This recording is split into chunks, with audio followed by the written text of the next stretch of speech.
ऋषि जमदग्नि की गाय कामधेनु।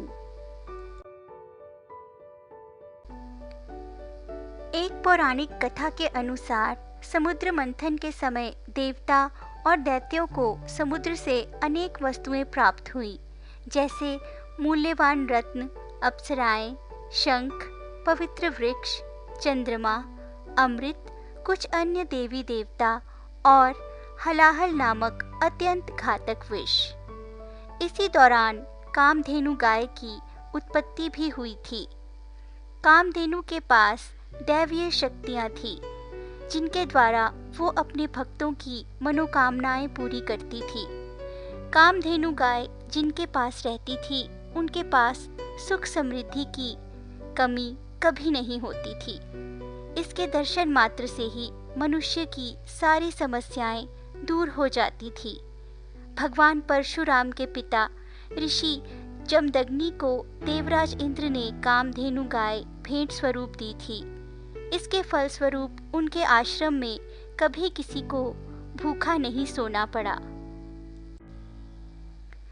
ऋषि जमदग्नि को अपनी ये अद्भुत गाय प्राणों से भी अधिक प्यारी थी। एक बार राजा सहस्रबाहु अपनी पूरी सेना के साथ जंगल को पार करता हुआ जमदग्नि ऋषि के आश्रम में विश्राम के लिए आ पहुंचा। ऋषि जमदग्नि ने राजा का अतिथि जानकर पूरी निष्ठा से स्वागत सत्कार किया और उन्हें आसरा दिया। ऋषि का आश्रम बहुत साधारण था, जहां अधिक सुविधाएं भी न थी और न ही काम में हाथ बटाने लायक कोई सेवक, परंतु उन्होंने सहस्रबाहु की सेवा में किसी प्रकार की कसर नहीं छोड़ी। राजा को ये मालूम नहीं था कि कामधेनु दैवीय गुणों वाली गाय है, कोई साधारण पशु नहीं। परंतु कुछ समय पश्चात जब राजा ने गाय के चमत्कार देखे तो उसके आश्चर्य का ठिकाना न रहा। उसने देखा कि ऋषि ने कामधेनु गाय की मदद से कुछ ही पलों में देखते ही देखते राजा और उसकी पूरी सेना के लिए भोजन का प्रबंध कर दिया। राजा और उसकी सेना के आगे ऐसे स्वादिष्ट पकवान परोसे गए जिनकी कल्पना करना भी मुश्किल था।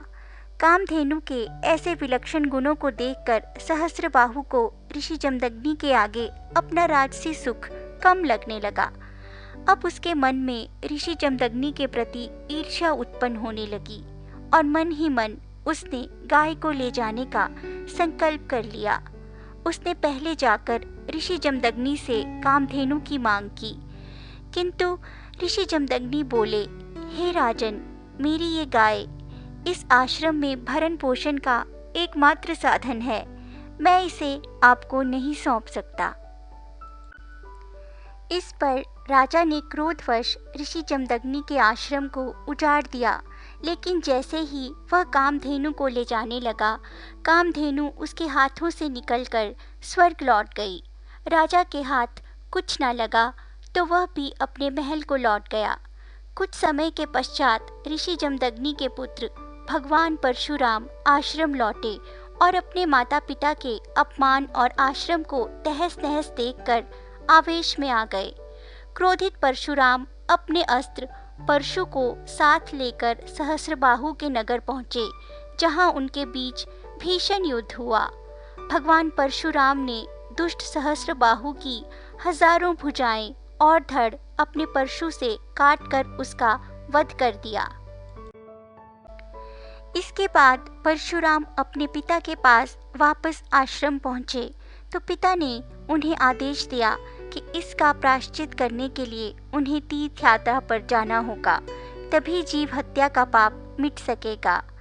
परशुराम के तीर्थ पर जाने का समाचार जब सहस्रबाहु के पुत्रों को मिला तो वे सब बदला लेने के लिए आश्रम में आ पहुंचे। उस समय आश्रम में केवल माता रेणुका और ऋषि जमदग्नि थे। उन्होंने ध्यानमग्न ऋषि जमदग्नि का सिर काट दिया। व्यथित माता रेणुका ने परशुराम को पुकारा। परशुराम तपस्या में लीन थे, परंतु माता की पुकार सुनकर वे तुरंत अपने आश्रम लौट आए और सहस्रबाहु के बचे हुए पुत्रों को भी मार डाला। फिर भगवान परशुराम ने मंत्रों द्वारा अपने पिता के सिर को दोबारा से जोड़ दिया और उन्हें पुनः जीवित किया।